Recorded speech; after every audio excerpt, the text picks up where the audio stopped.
Salut à tous et bienvenue sur cette vidéo. Aujourd'hui, j'aimerais vous parler de minimalisme. Le pouvoir du minimalisme, alléger son intérieur par alléger son esprit. Qu'est-ce que je veux dire par là? Alors, je ne sais pas pour vous si vous êtes déjà rentré dans une maison où c'est super encombrant, où vous avez des meubles partout, des décorations partout. Parfois, il y a des gens qui collectionnent plein de petits objets et qui, voilà. Et vous êtes déjà rentré probablement dans un magasin ou dans une maison vide, où il n'y a pas grand-chose et tout est hyper fonctionnel. Alors, quelle est la différence entre ces deux espaces? Déjà, comment est-ce que vous vous sentez dans ces...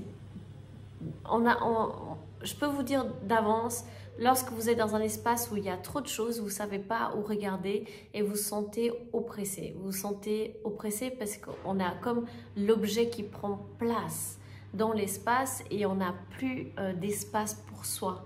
Et c'est ça la thématique, et ce qui est hyper important à retenir, c'est moins vous avez, mieux c'est. Et alléger votre espace et alléger votre esprit. C'est comme faire un tri dans l'armoire, c'est comme faire un tri dans vos habits. On se sent mieux après avoir fait ce tri. Pourquoi? Parce qu'on dit au revoir au passé, on enlève le passé et on est en train d'amener l'espace pour le renouveau, pour quelque chose de nouveau, pour quelque chose de nouveau dans notre vie. Un espace, il fonctionne de la même façon. Moins il y a de choses, plus vous vous sentez bien. Et c'est quelque chose d'important et qu'il ne faut pas oublier. Donc, à la place d'acheter des rangements pour ranger vos affaires, pensez plutôt à qu'est-ce que j'ai comme affaires dont je n'ai pas besoin et qui sont là en train de prendre de la poussière. Et faites de ces objets quelque chose de fonctionnel. S'ils ne fonctionnent plus, s'ils n'ont plus d'usage, s'ils sont abîmés, si c'est des objets que vous n'utilisez pas, posez-vous la question, est-ce que je peux les donner? Est-ce que je peux les recycler?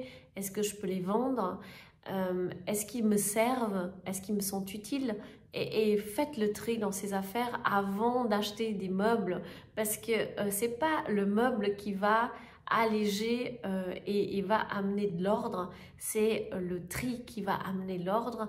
Donc, pour ranger, il faut commencer par l'étape jeter, donner ou vendre, pour ensuite aller dans le détail et acheter si vous avez besoin des meubles ou autres pour votre chez vous. Mais surtout, alléger, c'est avant tout commencer par trier. On est submergé par de la publicité, par des choses, on arrive chez soi tous les jours avec un papier à la main ou des choses en plus, et ça a tendance à vraiment prendre de la place. Si on n'a pas cet automatisme de jeter ce dont on n'a pas l'utilité, on finit par être noyé et ça nous encombre. C'est quelque chose qui devient pesant à long terme.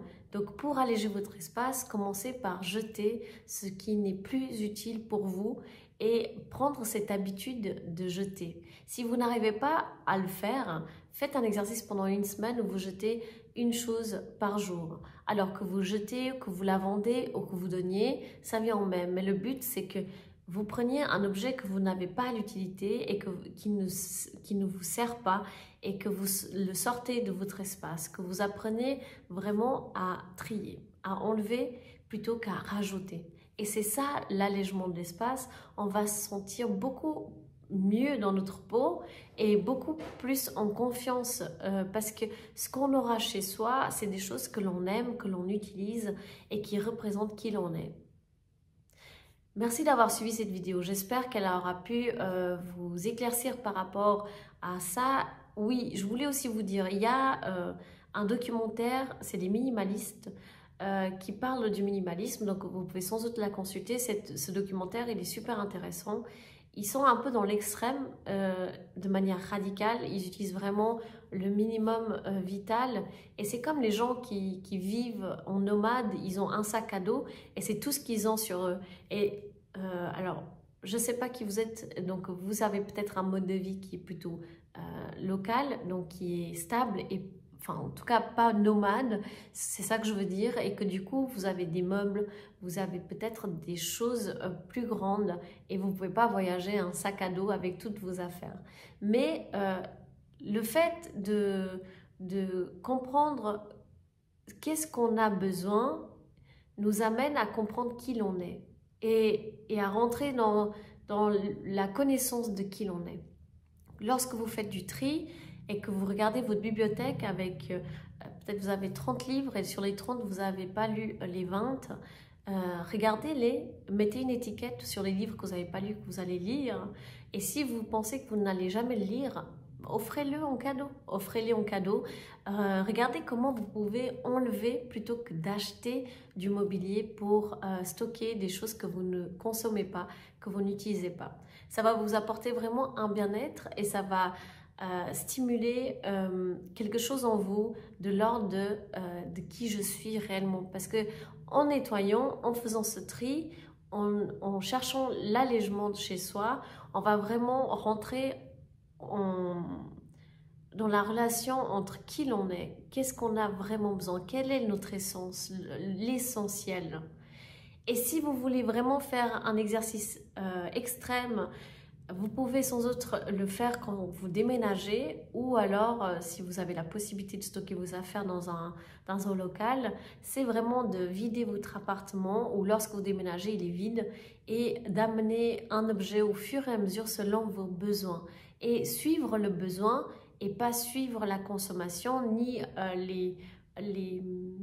les envies de consommer, mais plutôt qu'est-ce que j'ai besoin et qu'est-ce qui me manque, qu'est-ce que j'ai envie d'apporter dans cet espace qui me fera du bien.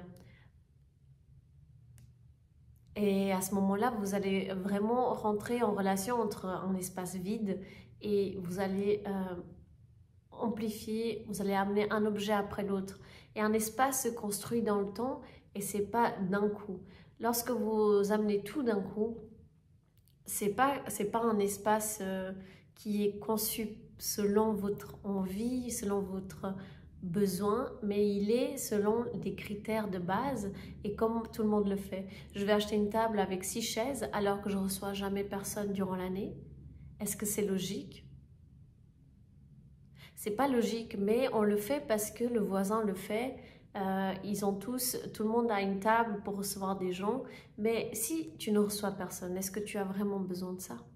Et ça, c'est des questions qu'on se pose jamais parce qu'on a l'habitude de ne pas prendre le temps pour ça. On pense que l'aménagement et notre chez-soi, c'est pas si important, alors que c'est quand même quelque chose dans lequel on se construit. C'est un espace dans lequel on grandit et on apprend à se connaître et on peut connaître la relation que l'on a avec l'extérieur également et nos relations extérieures en regardant chez soi. Donc c'est hyper intéressant parce que vous pouvez vraiment évoluer et vous connaître davantage à travers ces exercices. N'hésitez pas à liker, abonner cette vidéo, à liker, à vous abonner et si vous avez besoin d'un conseil ou d'un suivi, n'hésitez pas à m'envoyer un message privé, je serai là pour vous aider. Je vous souhaite une merveilleuse journée, à bientôt.